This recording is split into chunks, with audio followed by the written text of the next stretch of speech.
Welcome back mga kasipag. So, nandito na tayo sa mga additional ng may-ari dito nagpakabit ng WPC sa huling.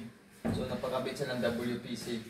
So, sa totoo lang, madali lang magkabit ng WPC. Kahit bulag, alam yan. Kahit bulag, alam yan paano magkabit ng WPC.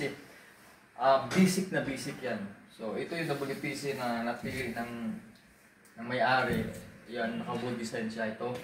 At saka, pagkabit nito kasi, so, ginagamitan namin yan ng no more nails.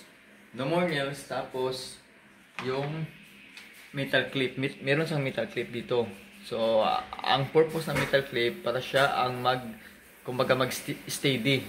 So, para hindi siya, mag-awang siya. So yun, so lagyan natin. So ang ginawa namin dito, tatlong metal clip ang ginamit namin. Isa, dalawa, at saka tatlo doon sa taas. Ayan. So yun lang pagkapit. Tapos tagaan group lang kasi ito eh. Ayan, oh. Mayroon dito. Ito. Kahit bulag, alam to eh. Kakapakapain lang tong bulag. Papasok na to. Ayan oh. So ito yung ipapasok natin. So ayan. Dali lang yan. Ayan oh.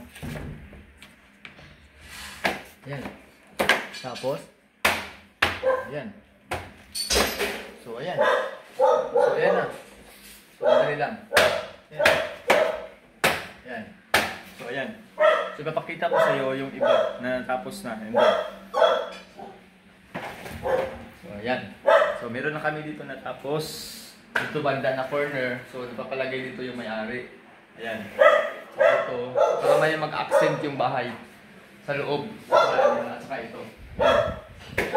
So, yun lang mga kasipag. Ang bilis na talaga magkabit ng WPC. Pwede lang kayo mag-DIY sa loob ng bahay. Pwede lang kayo mag-DIY ng sarili nyo para maglagay nito. So, ang presyo nito, nabili namin ito, 360 lang yung haba nito. So, yun lang mga kasipag. So, salamat sa panonood. Mag-like, mag-share, at saka mag-subscribe. So, ingat!